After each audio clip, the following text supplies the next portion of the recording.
Audio Jungle.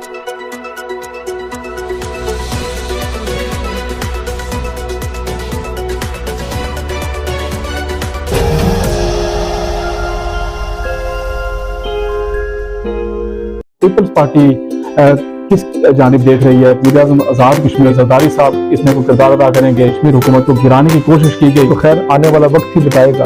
एक आईनी अमल है, 7 मेंबरान असेंबली पीटीआई से और वज़ीर आज़म की तरफ से ज्यादा रवेला नजर अदम एतमाद मेरे खिलाफ आ रही है। जिस तरह अपोजिशन को दीवार के साथ लगाया जा रहा है, क्योंकि लोग तब्दीली चाहते भी हैं। कि पीपल्स पार्टी किस इशारे की मुंतज़िर है, या आपने अपना होमवर्क इस हवाले से मुकम्मल कर लिया है? तो कोई दो राय नहीं है कि सब एक पेज पर है, लेकिन कुछ ऐसी चीजें हैं जिसका अभी होना बाकी है। ये तारीख पेश होगी तो ये खबर अचानक ही सबको मिलेगी। लोग राब्ते में हैं कि वो 2-3 धड़ों का शिकार है, फिर ये 100% कामयाब होगी। नया कायदे-ए-मान शायद पीटीआई के अंदर से ही हो सकता है। कतन भी इस हवाले से ना कोई इख्तलाफ। बिस्मिल्लाहिर्रहमानिर्रहीम, अस्सलाम वालेकुम नाज़रीन। प्रोग्राम तबादला ख्याल और आज़ाद कश्मीर की सियासत का एक अहम नाम, बाकिरदार और बाजुर्रत सियासत करने वाले राजा मुमताज़ हुसैन राठौर के फर्जंद, पाकिस्तान पीपल्स पार्टी आज़ाद कश्मीर के सेक्रेटरी जनरल राजा फैसल मुमताज़ राठौर आज हमारे साथ मौजूद हैं।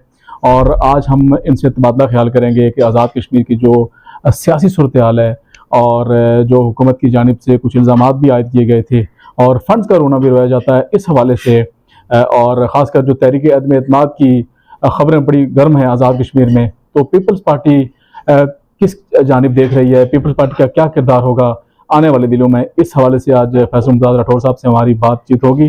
फैसल मुमताज़ राठौर साहब, आपका बहुत बहुत शुक्रिया, आपने हमें टाइम दिया।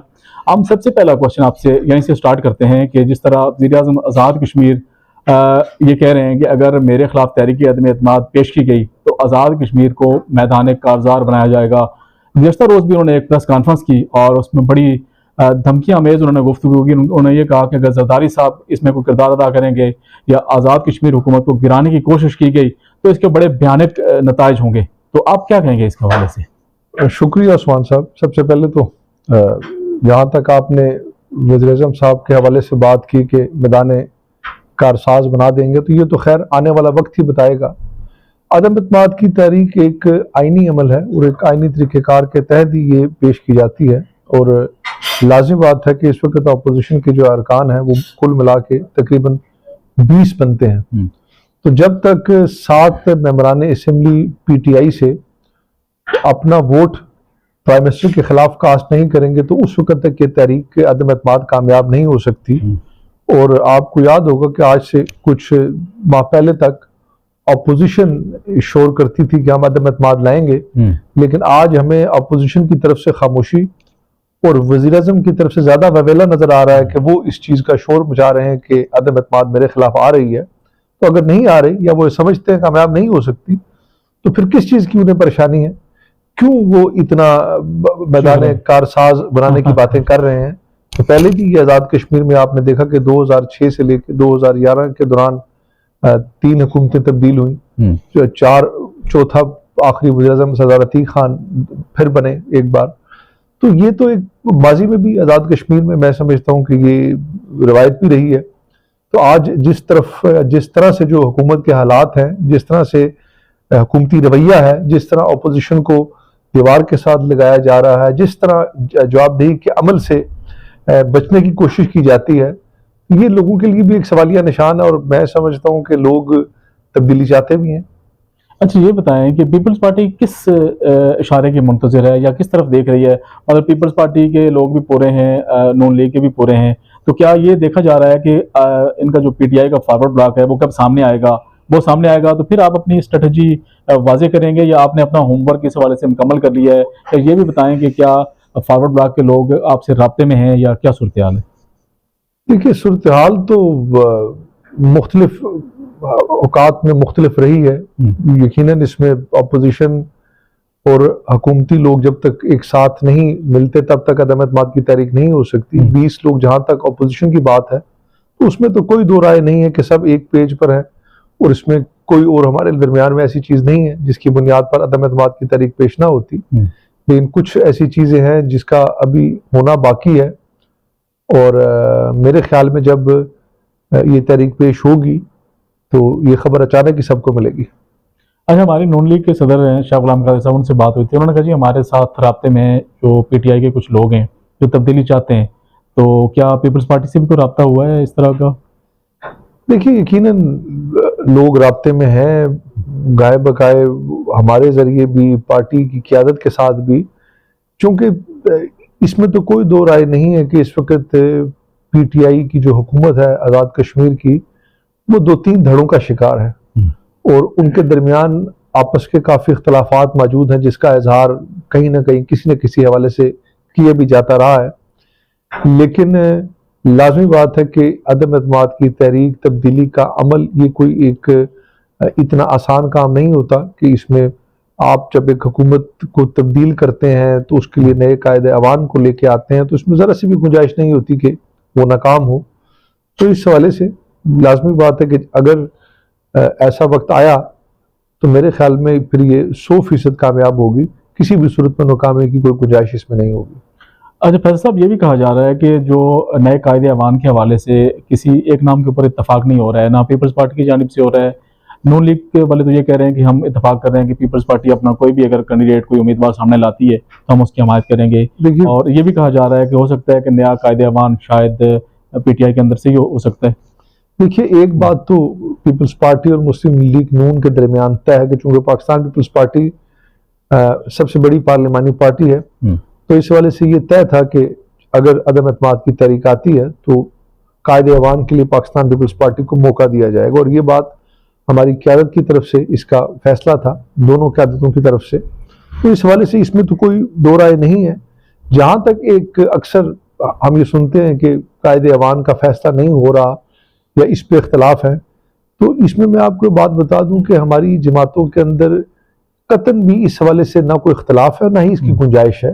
पाकिस्तान पीपल्स पार्टी की क़यादत जो भी फैसला करेगी, सारी अपोजिशन को उस पर इत्तफाक होगा, क्योंकि अपोजिशन की तरफ से ये बात तय है कि पाकिस्तान पीपल्स पार्टी का अगर कायदे अवान आता है तो जिसको भी उनकी क़यादत नामजद करेगी वही सब उसको साथ देंगे। तो इस हवाले से जब वो मरला आया तो मेरे ख्याल में आप इसमें कहीं भी कोई भी ऐसी चीज़ नहीं महसूस करेंगे कि जिसमें आपको इख्तलाफ की बात नज़र आए। अच्छा, काफ़ी सारे लोग ये जानना चाहते हैं कि ये मरहला कब तक आएगा, मतलब अंदाज़न कोई टाइम फ्रेम या किसी हवाले से आपकी कोई बातचीत हो? देखिए, इसमें कोई अभी मैं नहीं समझता कि कोई टाइम फ्रेम दिया जा सकता है। ये एक कोई इलेक्शन नहीं है या कोई ऐसी बात नहीं है कि जो किसी टाइम फ्रेम के अंदर होना। ये तो एक सिचुएशन है, वो जब भी बन जाएगी, जिस वक्त हम ये महसूस करेंगे, जिस वक्त वो हमारे मुकम्मल इख्तियार में होगी, तो फिर मेरे ख्याल में 1 मिनट भी नहीं लगेगा। मतलब इसमें अभी महीना भी लग सकता है, 6 महीने भी लग सकते हैं। मैं समझता हूँ कि अभी इसको इस पर अभी कोई टाइम के हवाले से अभी कोई बात फौरी नहीं की जा सकती, लेकिन इतना जरूर कहूँगा कि ये जो वक्त है ये नाजुक चल रहा है पीटीआई के लिए, पीटीआई की हुकूमत के लिए। अच्छा, जिस तरह वज़ीर-ए-आज़म साहब धमकियां दे रहे हैं कि अगर मेरी हुकूमत गिराई गई, शब कौन मारा गया तो मैं ये कर दूंगा, मैं वो कर दूंगा, तो वहाँ पे माजी में भी ऐसा होता रहा है, तो इसके ऊपर खासकर पीपल्स पार्टी का क्या मौक़िफ़ है?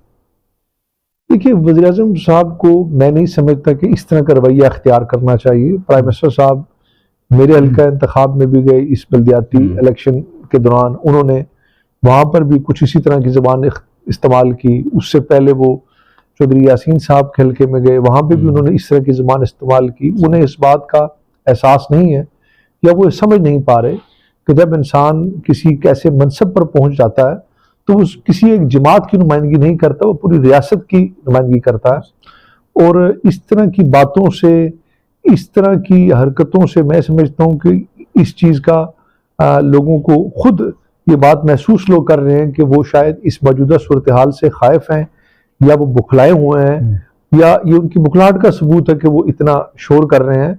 वरना हमारी तरफ से मैं ये समझ रहा हूँ कि अभी तक ऐसी कोई चीज़ बज़ाहिर सामने नहीं आई, और अगर उन्होंने कोई बात करनी है, उन्होंने कोई जवाब देना है, या वो ये समझते हैं कि हम गलत हैं, तो उनको असेंबली के फ्लोर पर आकर बात करनी चाहिए, जिससे वो हमेशा कतराते भी हैं और कोशिश भी करते हैं कि अगर आप इस पूरे अरसे में देख लें तो प्राइम मिनिस्टर साहब की पूरी कोशिश रही है कि वो अपोजिशन को फेस ना करें। यहाँ तक कि पहली बार रियासत में ऐसा हुआ कि हमारा जो बजट था इस बार वो बगैर अपोजिशन के पेश किया गया, जबकि पाकिस्तान पीपल्स पार्टी की जो हुकूमत थी उसमें मुश्तरका तौर पर उस वक्त मुस्लिम लीग के साथ हमारी मुखालफत भी थी, हम अपोजिशन में एक दूसरे के बड़े सख्त आमने सामने भी थे, लेकिन इसके बावजूद हमारी हुकूमत ने कोशिश की कि हम इत्तेफाक और इत्तेहाद के साथ अपोजिशन को साथ लेकर चलें। तो यहाँ तो ये कोशिश की जाती है कि अपोजिशन से बात न की जाए, उनको बिल्कुल किनारे और दीवार के साथ लगा दिया जाए और जवाबदेही के अमल से गुजरे बगैर सिर्फ सोशल मीडिया के जरिए, अखबारात के जरिए, टिकटॉक के जरिए, ये मुनासिब नहीं है। प्राइम मिनिस्टर ने अगर किसी पे से कोई बात करनी है, किसी पे तनकीद करनी है, तो असेंबली का फ्लोर है, वो भी बात करें, हम भी बात करें, जवाब भी देंगे, मुकाबला भी करेंगे सामने बैठ के। बिल्कुल ऐसे ही। अच्छा फैसल साहब ये बताइएगा कि पिछले दिनों वज़ीर-ए-आज़म साहब की जानिब से एक बयान आया कि उन्होंने अपने अरकान को अन्नेवाह पैसे दिए हैं। एक नई तशवीश की लहर दौड़ गई है तमाम अरकान में और अपोजिशन की जानिब से एक तहरीक इल्तवा भी जमा करवाई गई कि इसके ऊपर बहस करवाई जाए कि वज़ीर-ए-आज़म ने ये गैर पार्लिमानी अल्फाज क्यों बोले, तो इसके ऊपर क्या कहेंगे आप? तो ये बड़े गैर मुनासिब मैं समझता हूँ कि ये अल्फाज थे और प्राइम मिनिस्टर साहब ने जिस तरह से इजहार किया तो मेरे ख्याल में ये एक सवालिया निशान है जो कि नहीं होना चाहिए था। और ये देखिए उन्होंने अपने ही अरकान असेंबली जो कि उनके साथ हैं, उनकी जमात में है, उनको वोट दिया है, उनके बारे में मैं समझता हूँ कि उनका इस तरह का इजहार उनके लिए ये मजीद दूरियां पैदा करेगा।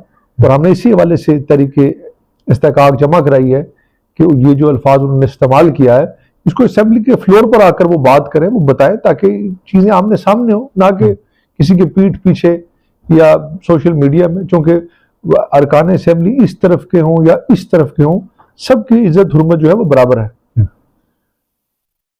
अच्छा मेरा आखिरी सवाल ये है फैसल साहब आपसे कि आज़ाद कश्मीर गवर्नमेंट फंड्स का रोना रो रही है कि वफाक की जानिब से हमें फंड्स जारी नहीं किए गए, जबकि कहा ही जा रहा है कि आज़ाद कश्मीर में ऑन ग्राउंड जो है ऐसी कोई सिचुएशन नहीं है, जो फंड्स थे भी उनका भी इस्तेमाल दुरुस्त नहीं हुआ है। तो इस हवाले से आपका हल्का भी है और पूरे आज़ाद कश्मीर में जो तरक्याती फंड्स के हवाले से क्या कहेंगे आप कि वाकई हुकूमत ने ये तरक्याती फंड्स या जो ऐलानात हैं वो हवा में किए? सर हुकूमत नाम की कोई चीज़ नहीं है।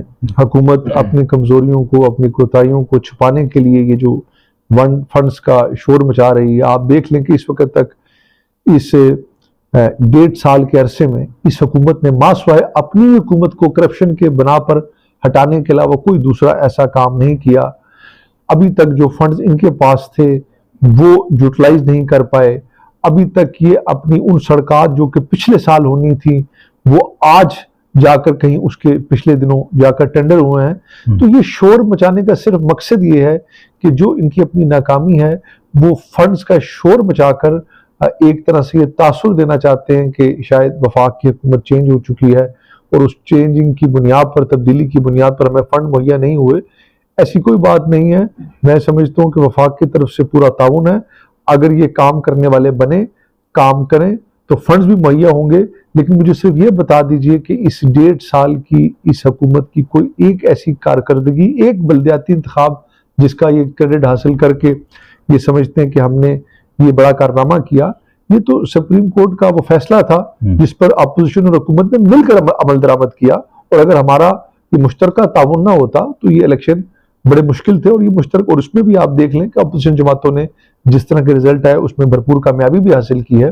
तो इस हवाले से इस हुकूमत के पास मासवाए जो कि पाकिस्तान की सियासत में हमने देखा कि जिस तरह PTI की क़यादत इमरान खान साहब मासवाए अपोजिशन को उनके खिलाफ बात करने के, और दूसरा कोई उनके पास अपना होमवर्क नहीं है। इसी तरह इनके पास भी मासवाए इस चीज़ के फंड नहीं है या माजी की हुकूमत ये कर गई। 1.5 साल में इस वक्त तक ना ही हुकूमत की कोई कारकर्दगी है और ना ही आइंदा नजर आ रही है। और यही मैं समझता हूँ कि यही वजह है कि इनके अपने मेंबरान असेंबली भी इनसे इस वक्त नाला है। राजा फैसल मुमताज़ राठौर साहब आपका बहुत बहुत शुक्रिया। नाज़रीन, आज़ाद कश्मीर की सियासत के हवाले से पल पल बदलती सूरत हाल और आने वाले जो भी मामला होंगे उससे हम आपको आगाह रखेंगे। राजा साहब आपका एक दफ़ा बहुत बहुत शुक्रिया। अल्लाह हाफ़िज़।